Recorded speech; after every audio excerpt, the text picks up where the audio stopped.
Hello नमस्ते friends, कैसे हो आप सब। आई होप आप सब ठीक होंगे, स्वस्थ होंगे, मस्त भी होंगे। तो काफ़ी दिनों से मेरे व्लॉग्स नहीं आ रहे थे क्योंकि मेरे हस्बैंड का हुआ है ऑपरेशन और उनकी तबीयत अभी ठीक ठाक ही है, उतनी अच्छी नहीं है क्योंकि वो थोड़ा सा ना डिप्रेस जैसा हो चुके हैं।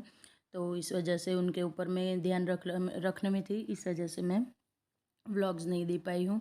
और काफ़ी सारे गेस्ट का आना जाना और लगा रहता था आजकल।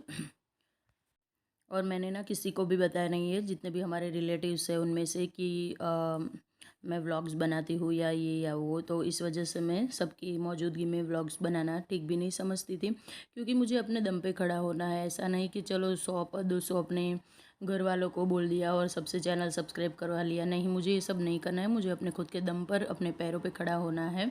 इस वजह से थोड़ा ज़्यादा स्ट्रगल करना पड़ेगा और बस यही सब रीज़न थे, इस वजह से व्लॉग्स नहीं आ पा रहे थे। खैर चलिए, यहाँ पे मैंने कपड़ों को फोल्ड करना स्टार्ट कर दिया है। अपने आज का व्लॉग की शुरुआत काफ़ी 10-12 दिनों के बाद हम लोग मिल रहे हैं। तो यहाँ पे ना, और ये व्लॉग भी ना मैंने छुप छुप के बनाया था। हस्बैंड को बोला था आप मेरा थोड़ा सा वीडियोस बना लो। अभी उनका थोड़ा थोड़ा माइंड ठीक होने लगा है, तो मैंने बोला था कि आप ना मेरी थोड़ी थोड़ी सी वीडियो बना लो, किसी को पता ना चले उस तरह से, क्योंकि मेरी सासू माँ मेरे घर पे रहने के लिए आई हुई थी और उन्हें भी पता नहीं है कि मैं व्लॉग्स बनाती हूँ। और शायद आप लोगों ने मेरे शॉर्ट्स में देखा भी होगा, मैंने 1-2 शॉर्ट भी डाले थे। तो बस ऐसे ही आजकल अपना रूटीन चल रहा है और अभी आज से ट्राई करूँगी कि मैं डेली व्लॉग दूँ। श्योर तो नहीं कह पाऊँगी क्योंकि अभी हस्बैंड का दूसरा ऑपरेशन होना बाकी है और आज के दिन ही उनको उनका चेकअप करवाने के लिए जाना है। इस वजह से डेली का तो मैं नहीं बोल पा रही हूँगी, लेकिन हाँ ट्राई करूँगी कि मैं एक दिन छोड़ के एक दिन भी व्लॉग्स दे पाऊँ। तो बस चल रहा है अपना कपड़ों का कामकाज यहाँ पे। और फटाफट से ही कपड़ों को फोल्ड कर दूँगी क्योंकि आप लोग देख सकते हो कितने बिखरे हुए मेरे कपड़े पड़े हुए हैं यहाँ पे। बहुत दिन हो चुके हैं, वैकेशन मेरा पूरा ना हॉस्पिटलों में ही चला गया है। उसके बाद ना मैं आप लोगों को सीधा शाम को मिल रही हूँ। तो शाम को ना यहाँ पे हम लोग मंदिर जाने के लिए निकल चुके थे। आज संडे था, ये संडे का व्लॉग है। संडे से मैंने बना के रखा हुआ है वीडियो, लेकिन एडिटिंग नहीं कर पाई थी। तो आज सब लोग चले गए हैं, तो आज मैंने एडिट करके व्लॉग को रेडी किया है। तो यहाँ पे ट्रेन आने के लिए फाटक बंद था, तो तब तक मैंने इसका भी शूट कर लिया। क्यों ना, अरे भाई अच्छा लगता है ना। तो बस यहाँ पे ट्रेन निकल रही है और फाटक के खुलते ही हम लोग ना निकल जाएंगे यहाँ से। मंदिर जाना था। मंदिर, जब भी हमारा मन विचलित होता है, कोई टेंशन चल रहा होता है लाइफ में, तो जितना हम लोग आध्यात्मिक होते हैं, मतलब मंदिरों में जाना, जो भी धर्म हमारा हो, जो भी जहाँ भी से भी हम बिलोंग करते हों, लेकिन इन सारी चीज़ों से जुड़े रहने से ना मन को शांति मिलती है। और ये देखिए ये अंकल, अब देखिए हमारी परेशानी तो इनके सामने कुछ भी नहीं है। इनकी हालत देखिए, आप देख सकते हैं इतनी उम्र हो चुकी है और ये साइकिल से ऐसे जा रहे हैं। मैं देख के काफ़ी बुरा लगा था, लेकिन अब क्या कर सकते हैं, हम कुछ कर भी तो नहीं सकते हैं। तो बस हम लोग निकल चुके हैं जाने के लिए मंदिर की। और मंदिर घर से थोड़ा सा ही 5-7 किलोमीटर की दूरी पर ही है, ज़्यादा दूर नहीं है। और जब भी मेरा मन उदास होता है, मतलब कोई लाइफ में प्रॉब्लम सी होती है, तो हम लोग इस वाले मंदिर पे हमेशा जाते ही जाते हैं। तो आप लोगों ने काफ़ी बार देखा होगा मेरे पहले व्लॉग्स में, जो लोग पहले से मुझे फॉलो कर रहे हैं उन्हें पता होगा मैं काफ़ी बार इस मंदिर में जाती हूँ। और ये है सरदार पटेल बाग, ये सरदार पटेल की जन्मभूमि है। वहीं से हम लोग निकल रहे हैं, करमसद से होते हुए जाएंगे। यहाँ पे जो लोग गुजराती हैं उन्हें तो पता ही होगा, जो लोग आउट स्टेट से हैं उन्हें भी बता दूँगी मैं। तो निकलते तो जा रहे हैं, मन में इस टाइम ना ये जो दिन हमने बिताए ना, वो हम ही जानते हैं। काफ़ी उतार चढ़ाव भरे, काफ़ी सारे टेंशन, बहुत सारी दुविधाओं में से निकलते हुए अब जाके कुछ नॉर्मल रूटीन में आने का ट्राई कर रहे हैं। बच्चों के स्कूल भी खुल चुके हैं, वो लोग भी दादा दादी के घर से आ चुके हैं और वो लोग तो अपनी रूटीन लाइफ में आ गए, लेकिन अब तक हम नहीं आ पाए क्योंकि घर का जो होता है ना, जो मेन इंसान होता है घर का, घर में अगर कोई भी छोटा सा बच्चा भी बीमार हो जाता है तो घर की हालत, मतलब घर में सबकी हालत बीमारी जैसी ही हो जाती है। और इन दिनों ना हम लोग काफ़ी सफ़र कर रहे हैं, काफ़ी सारा मतलब हॉस्पिटल, ये वो बता नहीं सकती शब्दों में मैं कि कितने बड़े ट्रोमा से निकल रहे हैं हम लोग। क्योंकि अभी ना और कुछ नहीं हो रहा, हस्बैंड का ना सडनली बीपी हाई होने लगा, तो वो थोड़े से टेंशन में आ गए हैं यहाँ पे कि इतनी छोटी सी उम्र में अभी से, मतलब उनका 30 क्रॉस किया है हम दोनों ने और ये सब होने लगा है। तो बहुत टेंशन रहता है कि क्या हो रहा है, ये सब क्यों सडनली अचानक से इतनी बीमारी ये सब हो रहा है। खैर उनका ऑपरेशन स्टोन का हुआ है, उनको पथरी थी तो थोड़ा क्रिटिकल था, इस वजह से थोड़ा प्रॉब्लम वाली जगह पे पथरी थी तो निकालना भी बहुत ज़रूरी था।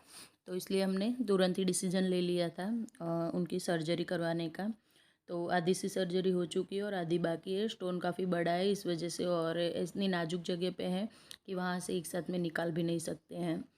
तो बस आप लोगों के साथ बातें करते करते मंदिर में आ चुके हैं, और संडे का दिन था तो ये मेलडी माँ का मंदिर है वलासण। यहाँ पे काफ़ी टाइम मतलब रश रहता है, संडे को बहुत ज़्यादा भीड़ होती है। आप देख ही सकते हो कितनी भीड़ है। जब से हमने मंदिर के गेट में से एंटर किया है तब से कितने सारे व्हीकल, और हम लोग ना शाम के टाइम पे आए थे।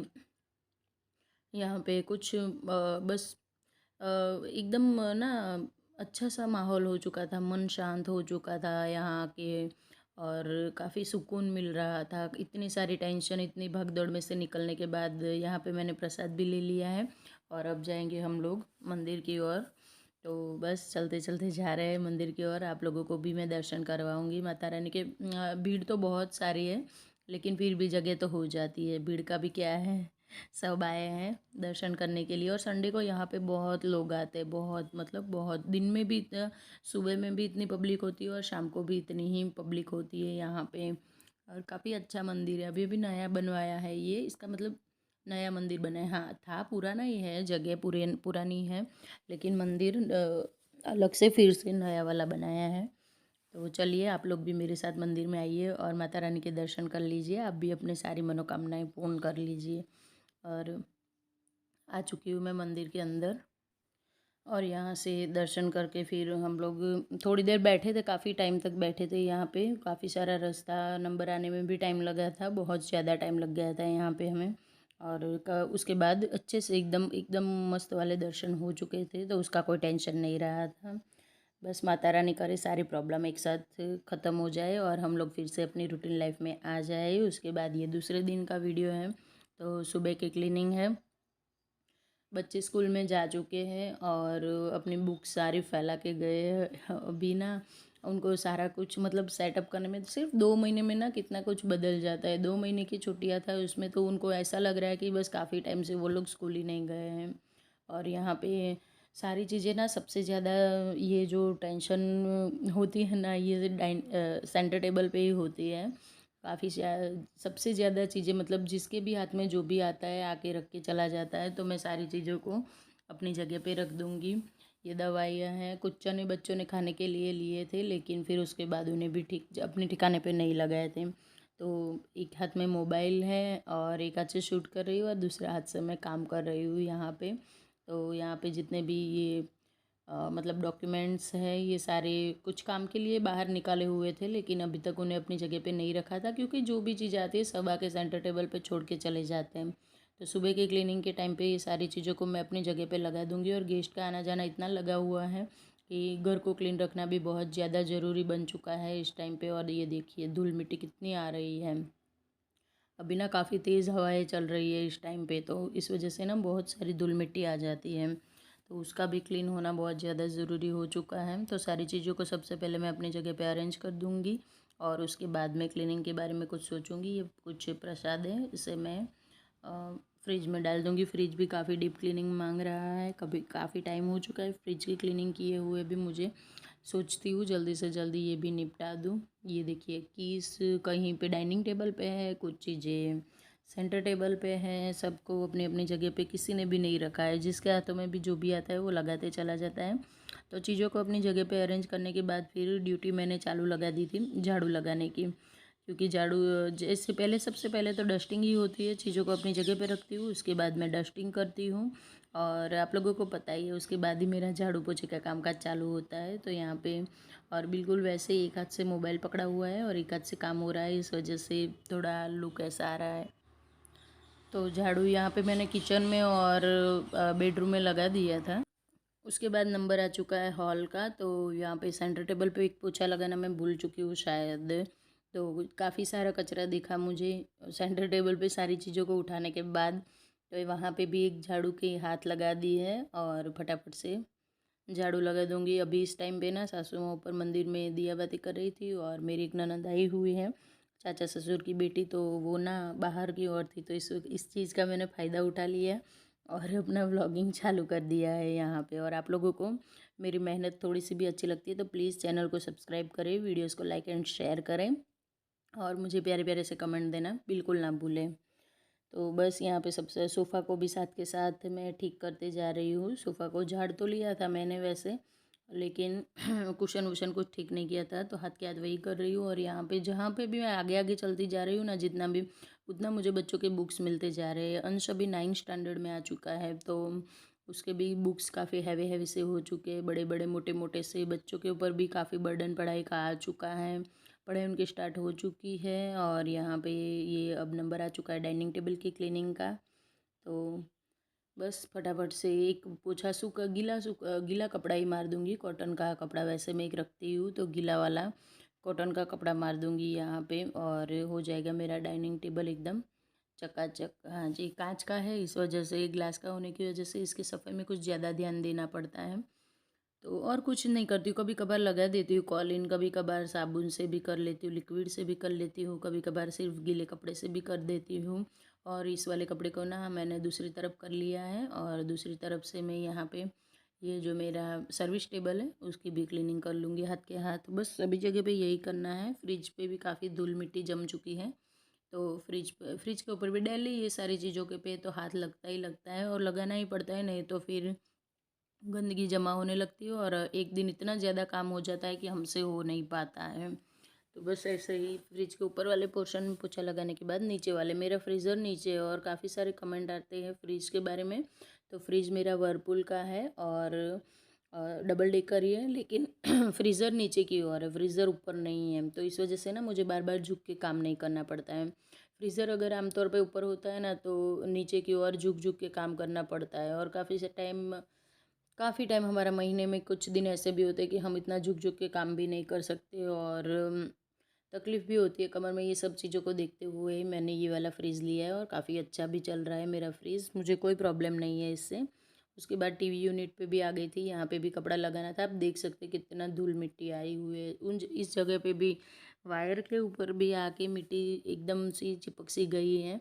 तो इसको भी ना मैं अच्छे से मतलब कपड़ा ही लगाऊंगी और कुछ नहीं, लेकिन बस थोड़ा सा हाथ लगाना पड़ता है, थोड़ा सा हाथ को दबा के लगाते हैं तो क्लीन हो जाता है। कोई टेंशन नहीं है, मिट्टी है और कुछ है नहीं, चला जाता है। तो इसके लिए अभी मेरे पास टाइम भी नहीं है कि मैं इतना ताम झाम करके फिर उसको क्लीन करूं, लेकिन हो जाता है। चलिए, उसके बाद टी यूनिट पे ये जो सारे शो पीस लगाए हुए हैं ये सारी चीज़ें करने के लिए कि ना हम लोग बनवा लेने के लिए तो बनवा लेते हैं, लेकिन जब इसको क्लीनिंग करने का टर्न आता है ना, तब पता चलता है कि हमने कितना ज़्यादा फैला लिया है। तो कॉर्नर इनके ना कॉर्नर पे ज़्यादा धूल जमा हो जाती है, गंदगी सबसे ज़्यादा कचरा ना कॉर्नर पे ही जमा होता है। तो कॉर्नर को ज़्यादा डीपली क्लीन करना पड़ता है। और यहाँ पे ना मैंने एक गाय और बछड़ा भी रखा हुआ है, तो ये भी क्रॉकरी का ही है, तो इस वजह से और वाइट कलर का है ऊपर से, तो यहाँ पे भी काफ़ी धूल सी जमा हो जाती है। कोई नहीं, चलिए, बातों बातों में सारी क्लीनिंग हो चुकी है। कपड़ा मैंने मार लिया है यहाँ पे भी और पूरा टीवी यूनिट क्लीन कर दिया। उसके बाद ऊपर एक डीयर रखा रखा हुआ है, उसे भी हाथ मार लूँगी, ये भी हो जाएगा साथ के साथ क्लीन। उसके बाद फिर मैं आ चुकी हूँ ऊपर। ऊपर वाले तीनों कमरे आज मुझे क्लीन करने हैं। तो इस टाइम पे ना ऊपर कोई नहीं था और मेरा ट्राईपॉड मैंने ऊपर ही रखा हुआ था, तो इस चीज़ का इस टाइम का भी फ़ायदा उठा लिया है और यहाँ पे ऊपर आ चुकी हूँ। और बुक्स यहाँ पे भी बच्चों ने फैलाई हुई है काफ़ी सारी। सुबह सुबह आते हैं, कुछ बुक्स नीचे होते हैं, कुछ बुक्स ऊपर होते हैं और ये लोग ना सभी जगह पे रायता फैला के चले जाते हैं। और आजकल दादा दादी है यहाँ पे घर पे, तो उन्हें पता है कि मम्मी कुछ ज़्यादा इतना डांटने वाली है नहीं है, तो थोड़ा ज़्यादा ही परेशान करने लगे। कोई नहीं, वो भी अपने रूटीन में आ जाएंगे, उसके बाद कोई प्रॉब्लम नहीं होगा। तो यहाँ पे बुक्स और उनका ना ये जो स्टडी टेबल है इसे मैंने साफ़ कर लिया है, जो चीज़ें रखनी है। और नीचे की और देखिए कितना कचरा भी फैलाया हुआ है इन्होंने। तो उनका ये चेयर है ना, वैसे सोफ़ा का है, मेरे पास पहले ओल्ड सोफ़ा था, पुराना सोफ़ा, वही उसका चेयर ही रख दिया यहाँ पे, तो वो बीच में से टूट गया है। तो इसमें ना ये लोग कुशन रख देते हैं बीच में से, जहाँ पे टूटा हुआ भाग है वहाँ पे, और अपने आइडियाज़ लगाते रहते हैं और कुशन की हेल्प से इसे यूज़ भी कर लेते हैं। अच्छा है, चलिए बच्चे अपना दिमाग भी लगा रहे हैं, अपना काम अपने आप कर रहे हैं, उससे अच्छी बात और क्या हो सकती है। तो फटाफट से झाड़ू लगा लिया था पूरे कमरे में मैंने, और उसके बाद ना साथ में ही लेके घूम रही हूँ ये सारे कंटेनर कचरा भरने वाला। तो अंदर से कचरा भर लूँगी, क्योंकि बार बार नीचे नहीं जा सकती हूँ मैं कचरा फेंकने के लिए। तो एक ही बार में मैं सारा इसमें इकट्ठा कर लूँगी, और तीनों रूम का, और उसके बाद एक से बार में ही नीचे ले जाकर फेंक दूँगी। बस यहाँ पे उसके बाद नंबर आ गया है बेड का, तो अपना देसी मैट्रेस कवर निकाल लिया है, उसे भी झाड़ लिया है अच्छे से। उसके बाद काफ़ी दिन हो चुके हैं, हॉस्पिटल में आना जाना लगा था, इस वजह से ऊपर तो मैं आई ही नहीं हूँ, काफ़ी दिनों के बाद ऊपर आई हूँ। तो ऊपर इतना ज़्यादा तो कचरा नहीं है, क्योंकि कोई आया ही नहीं था, ऊपर था लेकिन उतना भी नहीं था, सिर्फ ये जो बच्चों ने फैलाया हुआ था वही था। तो उसके बाद में ये मेरी होममेड ही है, मैंने अपने हाथों से ये गुदरी बनाई हुई है। बनाती रहती हूँ ऐसा सब कुछ, कुछ ना कुछ करती रहती हूँ। लेकिन ये ना बेड काफ़ी बड़ा है, आई थिंक 7x8 या 8x7 ऐसा कुछ है, पता नहीं है मुझे इतना ज़्यादा। यहाँ पे ना मैंने एक गठान सी लगा दी है बेडशीट पे, कि बेडशीट ना निकले नहीं, बच्चे आते जाते रहते हैं ऊपर, गेस्ट आते हैं तो वो लोग भी आते जाते रहते हैं, तो अच्छा नहीं लगता है बेडशीट ऐसे बिखरी हुई है। और बार बार मैं पूरा दिन यहाँ पे नहीं आ सकती हूँ, मुझे नीचे भी वो बहुत सारे काम होते हैं, और इस टाइम ना बहुत ज़्यादा ही काम मेरे चल रहे हैं। तो बस इसी वजह से सबसे पहले बेडशीट की मैंने गठान लगा दी, लेकिन थोड़ी छोटी पड़ रही है बेडशीट, वैसे लंबाई ज़्यादा है चौड़ाई कम है। बेड की चौड़ाई ज़्यादा है, बेडशीट की चौड़ाई थोड़ी कम है, इसे मुझे ठीक करवाना है। जो लंबाई है वो काट के मैं चौड़ाई की ओर सिलवा लूँगी, अभी मेरे पास टाइम नहीं है वो सब करने का, जब फ्री होऊंगी तब करूँगी। उसके बाद दूसरे वाले रूम में आ चुकी हूँ, यहाँ पे मैं, ये भी ऊपर वाला ही रूम है, आप लोगों को पता ही है। तो ऊपर भी आ चुकी, यहाँ पे भी अच्छे से क्लीनिंग कर लूँगी बेड की, मतलब क्लीनिंग तो क्या ही करनी है, कुछ ना कुछ सामान लेने के लिए किसी किसी को भेजती रहती हूँ ना, तो वो लोग ये, और ये ना पुराना बेड है, काफ़ी पुराना बेड है मेरा, ये बनवाया हुआ नहीं है फर्नीचर के साथ, ये हमने रेडीमेड ही लिया था। तो उसका बेडशीट उसका ना थोड़ा ओल्ड टाइप का है, तो उसका जो ये था ना, वो अंदर से सामान निकालने के लिए, स्टोरेज बॉक्स के लिए बच्चों ने खोल के ऐसे ही रख दिया था। तो आते ही मेरी नज़र पड़ी, तो उसको ही हाथ के हाथ मैंने साफ़ करके बेडशीट लगा दी है। और यहाँ पे भी मैं फटाफट से झाड़ू लगा लूँगी, नीचे काफ़ी सारे काम पड़े हुए हैं, गेस्ट का आना जाना भी चालू ही है अभी इस टाइम पे। तो किसी के आने से पहले सुबह सुबह ही हम लोग ना ये क्लीनिंग निपटा लेते हैं यहाँ पे। उसके बाद मैं आ चुकी हूँ स्टोर रूम में, तो अब हो जाएगी क्लीनिंग स्टोर रूम की। यहाँ पे ना अनाज की बोरियाँ मेरी आनी जानी चालू है, यहाँ पे चावल की एक बोरी पड़ी हुई है, एक बाजरे की है और एक गेहूँ की है। तो ये सारी भी बिखरी हुई पड़ी थी, तो हाथ के हाथ इनको भी अपनी जगह पे लगा दूँगी। जैसे जैसे जहाँ जहाँ जो भी मुझे दिखता जा रहा है उसे मैं क्लीन करती जा रही हूँ। और ऊपर वाला मेरा पूरा तीनों रूम का पोर्शन है वो क्लीन हो चुका है यहाँ पे। तो बस साथ के साथ झाड़ू लगा लूँगी। और ये जो पुराना सोफ़ा है इसके पार्ट ना मैंने सभी जगह पे अलग अलग लगवाए हुए, यहाँ पे एक है, एक अंश के रूम में है, और एक वो पुराने बेड वाला रूम था वहाँ पे है। तो इस वजह से पूरा सोफ़ा ना डिवाइड हो चुका है। तो ये था मेरा आज का व्लॉग, आप लोगों को कैसा लगा ज़रूर बताना। मिलती हूँ कल, तब तक के लिए राधे राधे एंड जय श्री कृष्ण फ्रेंड्स।